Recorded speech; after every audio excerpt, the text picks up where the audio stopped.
Morning বন্ধুরা, তোমরা সবাই কেমন আছো? আশা করি সবাই ভালো আছো। দেখো আমার বাবু এখন ঘুমিয়ে আছে, তো এখনও ঘুম থেকে ওঠেনি। ঘুম থেকে উঠুক, তারপর তোমাদের সাথে ওকে দেখিয়ে দেবো। তো আমি এখন ঘরটা গুছিয়ে নেব। আমার ঘর গোছানো কমপ্লিট। আজ হলো বৃহস্পতিবার, তো আজকে মা লক্ষ্মীর পুজো আছে, তো আর আজকে পূর্ণিমাও আছে। তো ঠাকুরের বাসনগুলো তুলে নিয়ে নিচে যাব। তো দেখো আমি ফ্রেশ হয়ে গেছি, ফ্রেশ হয়ে এখন নিচে চলে যাব। নিচে এসে দেখি একটা কাকু ফুল দিতে এসেছে, তো মা ফুল নিল, দিয়ে আমি একটু নিচে দাঁড়িয়ে।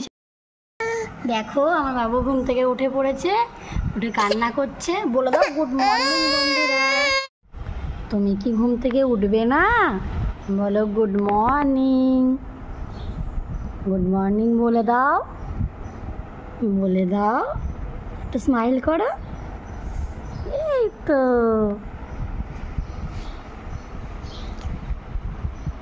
আমার বাবু উঠে আমার সাথে কেমন গল্প করছে, হাসাহাসি করছে।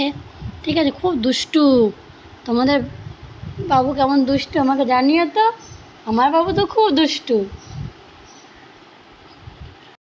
এই বাবুর খাবার হয়ে গেছে, আর এদিকে ভাত হচ্ছে, আর এদিকে আমি চাটা গরম করে নিচ্ছি। মাছ সবার খাওয়া হয়ে গেছে, আর এদিকে মা এখন উঠোন খাবে। তো তারপর আমি ছাদে চলে আসলাম। তো একটু দেরি হয়ে গেল জামা কাপড়গুলো মেলতে, অনেক রোদ উঠে গেছে। আর এখন তো বুঝতেই পারছো কেমন গরম পড়ছে। তো আমার জামা কাপড় মেলা সব কমপ্লিট হয়ে গেছে। চলো তোমাদেরকে একবার দেখিয়ে দিই। দেখো আমাদের সকালের পরিবেশটা কেমন থাকে। দেখো আমাদের উঠোনটা নিয়ে কি সুন্দর দেখা যাচ্ছে, দেখতে থাকো। দেখো আমি রান্না করছি, এখানে মাছ ভাজছি, বাটা মাছ আছে, বাটা মাছের সর্ষে হবে আজকে। আর এদিকে ভাত হচ্ছে। তো অনেকক্ষণ পর আবার তোমাদের সাথে কথা বলতে আসলাম। তো আমি উপরে চলে এসেছি, রান্নাবান্না সব কমপ্লিট হয়ে গেছে। এখন বাবুকে একটু ঘুম পাড়িয়ে দেবো। তো এই সময় ও ঘুমিয়ে পড়ে। ততক্ষণ ও যখন ঘুমিয়ে আছে ততক্ষণ আমি ঘরটাকে মুছে নিই। ঘরটা না হলে ও উঠলে আর মুছতে দেবে না আমাকে ঘরটা। তো দেখতে থাকো, আমি ঘরটা মুছে নিই, তার সাথে আবার পরে কথা বলছি। তো আমি ঘর মুছছিলাম, হঠাৎ করে আমার শাশুড়ি মা আসলো। তো প্রসাদ দিয়ে গেছে পাশের বাড়ি থেকে। তো আমাকে বলছে, তোকে কতবার ডাকলাম তুই শুনতেই পেলি না। তো আমি বললাম ঘর মুছছি তো, ওপরে শোনা যাচ্ছে না।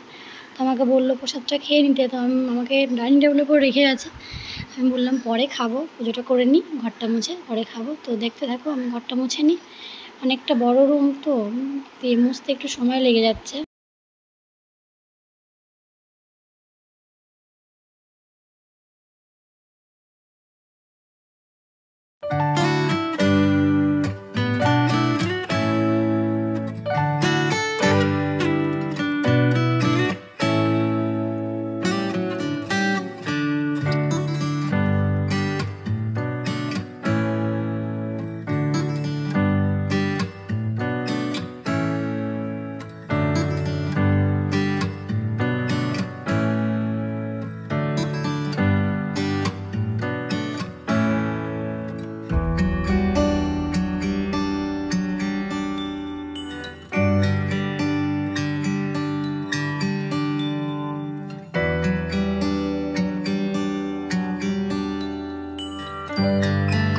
কমপ্লিট হয়ে গেছে, আমি স্নান করে নিয়েছি। স্নান করে আজকে বৃহস্পতিবার ঠাকুরকে জল দিচ্ছি। তো ঠাকুরকে জল দিয়ে নিই, তারপর তোমাদের সাথে আবার কথা বলছি।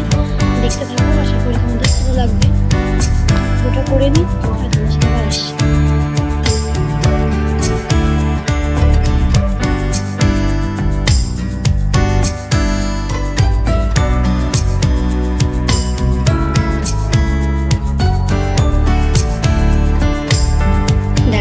পুজো করা কমপ্লিট হয়ে গেছে।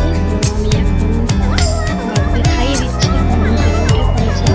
তো আমি এখন খিচুড়ি খাইয়ে দিচ্ছি দুপুরবেলা। তো খেয়ে নিলে ওকে চান করিয়ে দেবো, কারণ অনেকক্ষণ ঘুমিয়ে আছে, তো খিদে পেয়ে গেছে। চান করিয়ে খাওয়া দিয়ে গেলে খুব কান্না করে দেবে, এই জন্য আগে খাইয়ে নিচ্ছি, তারপর তোমাদের সাথে খাওয়া দিচ্ছি। দেখতে থাকো, আশা করি তোমাদের ভালো লাগবে। আমার ভিডিও কেমন লাগে তোমাদের তোমরা জানিও কিন্তু আমাকে। যদি ভালো লাগে লাইক কমেন্ট সাবস্ক্রাইব করে দিও, আর আমার পাশে থেকো। তোমরা তোমাদের বেবিকে কি খাওয়াও দুপুরবেলা আমাকে কমেন্ট করে জানিও। আর আমি আমার বাবুকে ওটসের খিচুড়ি, ভাত, তারপরে এমনি খিচুড়ি, এগুলো খাইয়ে থাকি। তুমি চান করছো, খাইয়ে দিও। যখন বাবুকে আবার খাওয়ানো হয়ে গেছে, একটু বসিয়ে রেখেছি, চান করিয়ে দিচ্ছি। দেখো কি সুন্দর মজা করে স্নান করছে। তো জল খুব পছন্দ করে, কিন্তু খুব ঠান্ডা লাগে বলে আমি ওকে বেশি জল দিয়ে স্নান করাই না। আবার অনেকটা সময় পর তোমাদের সাথে কথা বলতে আসলাম। দেখো বিকাল হয়ে গেছে, মা ওখানে সবজি কাটছিল দেখলে। এবার একটা কাকু এসেছে এই জিনিসপত্রগুলো নিয়ে। তো আমার অনেক জিনিসপত্র, সন্ধ্যা হয়ে গেছে, আমি ওপরে চলে এসেছি সন্ধ্যা দেখাবো। তো আমার বর্মশাই আজকে বাড়ি আসবে, দীঘা গেছিলো, তো ওখানে ট্রেনে আছে। আমাকে বললো আসছে, তো আসুক, তোমাদের সাথে আবার পরে কথা বলছি। আবার তোমাদের সাথে কথা বলছি। তো আমার বর্মশাই বাড়ি চলে এসছে, তো এখন খাচ্ছে। তো ও খেয়ে নিক, তারপরে তোমাদের সাথে আবার কথা বলছি। 9টার মতো বাজে, তো আমি ডিনারটা করে নেব। তো এখন আমি ডিনারে কি খাই না খাই তোমাদের দেখাচ্ছি, চলো। তো আমি এখন রাতে খাবার খাচ্ছি। তো আমি ভাত আর ডিম ভাজা খাচ্ছি। মা ফেনা ভাত করেছে আর ডিম ভাজা, তো সেটাই খাচ্ছি। তোমাদের ফেনা ভাত খেতে কার কার ভালো লাগে বলো আমাকে। তো আমি খেয়ে নিই, তারপর তোমাদের সাথে আবার কথা বলছি। তো আমি খেতে বসেছি, তোমাদেরকে বললাম। তো আমি খাওয়া প্রায় হয়েই গেছে।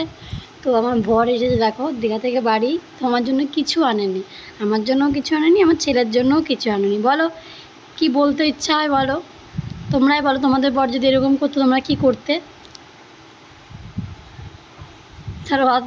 আর আমি একটা কথা বলছিলাম যে খুব হাসি পাচ্ছিল, যে তোমাদেরকে যে গুড নাইটটা জানাবো সেটাও জানাতে পারছিলাম না, এত হাসি পাচ্ছিল। দেখো দুজনেই হাসছি, মানে এত হাসি পাচ্ছে। তো এখন অনেক রাত হয়ে গেছে, তো তোমরা সবাই ঘুমিয়ে পড়ো।